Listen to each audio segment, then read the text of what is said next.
انسان کو بے شمار انسان یہ سمجھتا ہے کہ شاید یہ جو ٹیکنالوجی ہے، سائنسی ترقی ہے، شاید یہ مادی لوازمات کا جو حصول ہے، یہی میری زندگی کی معراج ہے۔ لیکن جب ہم حقیقت کے تناظر میں دیکھتے ہیں، جتنا شخص دنیاوی آسائش رکھتا ہے، ٹیکنالوجی اور سائنسی لحاظ سے اس کے پاس بے شمار اسباب موجود ہیں، اتنا ہی زیادہ وہ کسی ڈپریشن میں ہے، سٹریس میں ہے یا اینزائٹی میں مبتلا ہے۔ اس کا مطلب سائنس نے، ٹیکنالوجی نے، مادی ترقی نے اس چیز کو پر نہ کیا، اسے ہم روحانی خلا کہتے ہیں۔ آج انسان دولت پیسے کی کثرت کی باوجود مختلف نفسیاتی بیماریوں میں مبتلا ہو گیا ہے۔ میرا چونکہ لوگوں کے ساتھ ایجوکیشن سے تعلق ہے، ہم صبح سے شام تک بے شمار لوگوں سے ملتے ہیں، اور جس وقت میں ان کی آسائشات دیکھتا ہوں کہ نیچے ہیں، ہر طرح کی آسائش ان کے گھروں میں موجود ہے، لیکن وہ کسی نہ کسی نفسیاتی بیماری میں مبتلا ہیں، جیسے ذہنی افسردگی، جس کو ڈپریشن کہتے ہیں، ذہن میں افسردہ ہے، یا ذہنی دباؤ، کسی سٹریس کے اندر ہے، یا اضطراب میں ہے، اینزائٹی میں، یا پھر نفسیاتی بیماریاں پیدا ہو گئیں۔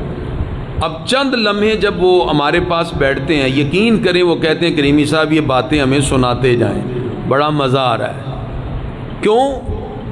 وہ دنیاوی دولت پیسہ جو تھا وہ ان کو سکون نہ دے سکا۔ مسلم فیملی ہے، دفنا کے آئے ہیں اپنے پیاروں کو، ابھی قبرستان سے لوٹے ہیں، لیکن ڈپریشن میں، انزائٹی میں، ذہنی دباؤ میں ریلیکس کرنے کے لیے گھر میں بیٹھ کے شراب پی رہے ہیں تاکہ ہمارے ذہن کو ریلیکس مل جائے۔ کیا کیفیت اور کنڈیشن ہوگی بتائیے؟ اس کا مطلب ہم اس وقت معاشرے کے کچھ افراد ایسے ہیں جو دین سے بہت دور چلے گئے۔ یہ تو اللہ کا کروڑ کروڑ ہاں شکر ادا کریں کہ ہمارے ان علاقوں میں پھر بھی کوئی نہ کوئی دینی بات سمجھانے والے موجود ہیں۔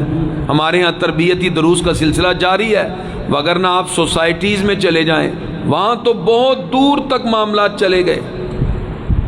عیدی کو کسی نے پوچھا تھا کہ کبھی آپ کو بھی رونا آیا کسی مقام پر، کوئی ایسا واقعہ؟ اس نے کہا ہاں۔ کہا مجھے ایک مرتبہ کال آئی ایک سوسائٹی سے کہ جلدی سے آئیں، ایک ڈیڈ باڈی ہے۔ کہتے میں نے کہا کوئی بندہ اس وقت نہیں ہے، خود ہی میں نے ایمبولینس پکڑی اور میں نکل گیا۔ کہتے جب میں وہاں پہنچا تو ایک گاڑی سٹارٹ کھڑی ہوئی تھی، تو کہتے میں اترا تو وہ ایک ڈیڈ باڈی تھی، تو انہوں نے کہا بھی کتنے پیسے چاہیے اس کی تدفین اور سارے معاملات کے؟ تو میں نے ان کو جو عام ایک روٹین کے پیسے تھے بتائے، انہوں نے گن کے مجھے تھوڑے سے زیادہ بھی دیے اور کہا اچھے سے دفنانا۔ اور جو گاڑی میں بیٹھا ہوا تھا اس نے ہارن بجا کے اس کو پکار کے کہا جلدی آ جاؤ۔ اب کہتے میرے ذہن میں تھا کہ ان کا کوئی ہو سکتا ہے گھر میں کام کرنے والا یا کوئی ملازم ہو، اس کی ڈیتھ وغیرہ ہو گئی ہو، تو یہ اس کو بھیج رہے ہیں۔ اب وہ گاڑی میں ہارن بجا کے کہتا ہے جلدی آ جاؤ، کہیں ابا کی طرف اس وقت ڈیڈ باڈی کو رکھ کے بیٹھ کے دفنائیں۔ اس کا مطلب ہمارے ہاں ابھی بہت سی کمیاں ہیں۔ یہ کیوں پیدا ہوا ایسا معاملہ؟ ہم نے دولت اور مادی ترقی کو سب کچھ سمجھ لیا۔ اس لیے میں ریکویسٹ کرتا ہوں والدین سے، خدا را اپنے بچوں کو بھی لائیں، ان کی تربیت کا اہتمام ہم نے کیا ہے۔ کل جمعہ ہے، ہم نے خواتین کے لیے صبح 9:30 سے 11:30 بہترین اہتمام کیا ہے۔ ماشاءاللہ پچھلی مرتبہ مدرسے میں جگہ ہی ختم ہو گئی تھی، کافی خواتین آئیں، لیکن ابھی ضرورت ہے بچیوں کی تربیت کی، نوجوان نسل کی۔ عیدی کہتا ہے میں بیٹھ کے رونے لگا۔ ایسا معاملہ بھی ہے کہ سگے باپ کو کندھا دینے کے لیے بیٹا تیار نہیں ہے، وہ کہتا ہے جی جاؤ جا کے دفنا دو۔ گرامی حضرات، آئیے اب ہم اپنے اس موضوع کی حقیقت کی طرف آئیں کہ جب ہم صرف اپنے جسم کی ضرورت کو پورا کرتے ہیں، لباس اچھا پہن لیا، اچھا کھانا، اچھی چیزیں، تو پھر ہماری جسمانی ضروریات تو پوری ہو گئیں، لیکن ہم مادی لوازمات میٹیریلزم میں آگے بڑھ گئے، روحانیت پہ پیچھے چلے گئے۔ ہمارا چونکہ آج کا ٹاپک ہے روحانی خلا، اور اس کو بھرنے کا، اس گیپ کو فل کرنے کا قرآن و سنت میں کیا طریقہ ہے۔ روحانی خلا سے مراد وہ کیفیت ہے جس میں انسان کے دل اور روح میں معنویت، مقصدیت اور سکون کی کمی پیدا ہو جائے۔ دل اور روح میں معنویت اور مقصدیت اور سکون کی کمی پیدا ہو جائے، اسی وجہ سے انسان پھر داخلی کشمکش میں رہتا ہے۔ واصف علی واصف نے کہا، واصف یہ کس مقام پہ لایا مجھے جنوں، اب اپنی جستجو ہے نہ ان کی تلاش ہے۔ انسان کو ایک ایسا وقت بھی نصیب ہو جاتا ہے۔ تو پھر روحانی خلا کے اسباب کیا ہیں، یہ گیپ کیوں پیدا ہوا؟ اس میں ایک چیز اللہ تعالیٰ نے سورہ طٰہٰ کی آیت نمبر 124 میں ارشاد فرمایا وَمَنْ أَعْرَضَ عَنْ ذِكْرِي، جو میری یاد سے، جو میرے ذکر سے منہ موڑے گا، فَإِنَّ لَهُ مَعِيشَةً ضَنْكَ، ہم اس کی زندگی کو تنگ کر دیں گے۔ فَإِنَّ لَهُ مَعِيشَةً ضَنْكَ، فرمایا جو میرے ذکر سے، میری یاد سے منہ موڑے گا، اس کی معیشت تنگ ہو جائے گی۔ یہی وجہ ہے ذکر الہی سے دوری انسان کو انزائٹی، ڈپریشن اور ذہنی مریض بنا رہی ہے۔ مادہ پرستی نے بھی بہت تک انسان کو روحانیت سے دور کیا۔ اسی لیے اقبال کہتے ہیں ایک دانش نورانی، ایک دانش بزبانی، بے دانش بزبانی حیرت کی فراوانی، یعنی عقلی اور مادی علم انسان کو کبھی سکون نہیں دیتا۔ آپ کسی سے پوچھیں، کہتے جی میں نے میڈیکل ڈاکٹر بننا ہے، میں نے انجینئرنگ کی طرف جانا ہے، میں نے آئی ٹی کے شعبے میں جانا ہے۔ اس کا مطلب صرف مادی دوڑ میں ہم لگے ہیں۔ یہی وجہ ہے جس کی وجہ سے ہم بہت زیادہ ڈپریشن میں چلے گئے اور روحانی خلا پیدا ہو گیا۔ گرامی کے حضرات، حضرت سلطان باؤ رحمۃ اللہ علیہ فرماتے ہیں، ایمان سلامت ہر کوئی منگے، عشق سلامت کوئی ہو۔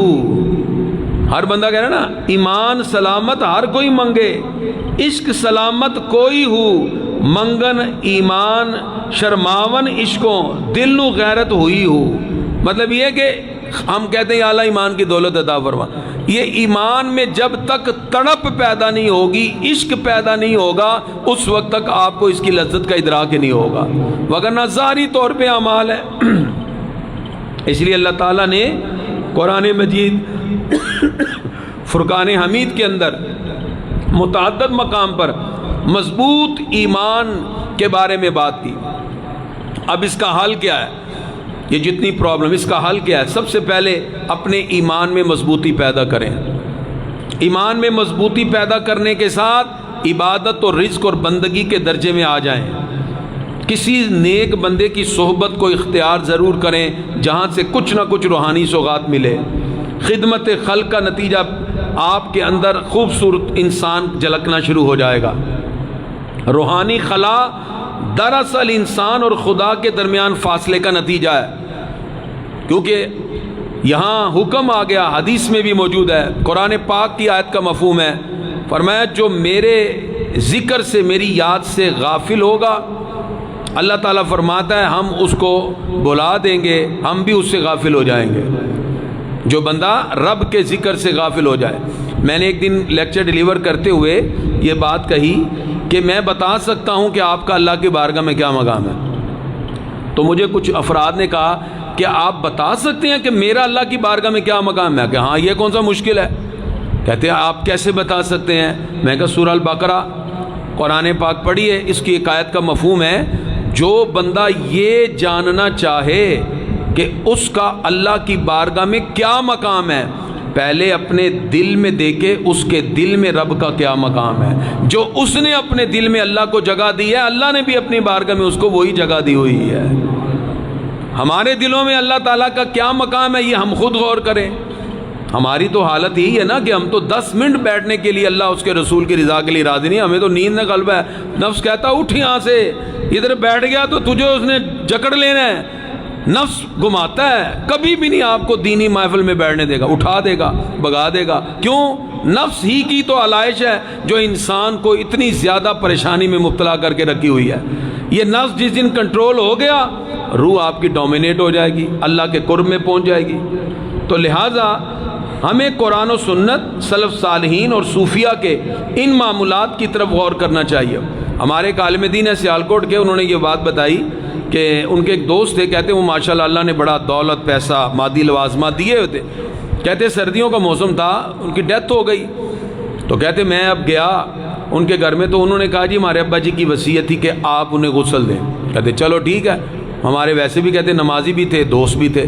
کہتے اب میں غسل دینے گیا تو کہتے انہوں نے ایک بہت برانڈ کا مہنگا ترین سویٹر پہنا ہوا تھا، تو میں نے ان کو کہا کہ یہ میں اتار دیتا ہوں، آپ کے ابا جی کی نشانی ہے تو کبھی آپ پہن لیجئے گا۔ انہوں نے کہا نہیں میں کینچی لاتا ہوں، کاٹ دیں، میں نے نہیں اس کو۔ کہتے نہیں آپ کے والد صاحب کی نشانی ہے، یہ اس کو میں اتار دیتا ہوں۔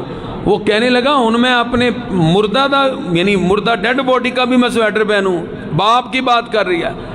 اب وہ کہتے میں نے غسل کے بعد اس کو سمجھایا، بیٹا جس طرح باپ کا سویٹر تو اسے نفرت کر رہا تھا، یہ جو باہر 4 گاڑیاں کھڑی ہیں یہ بھی باپ ہی کی ہیں، یہ جس مکان میں تو رہ رہا ہے یہ بھی باپ ہی کا ہے۔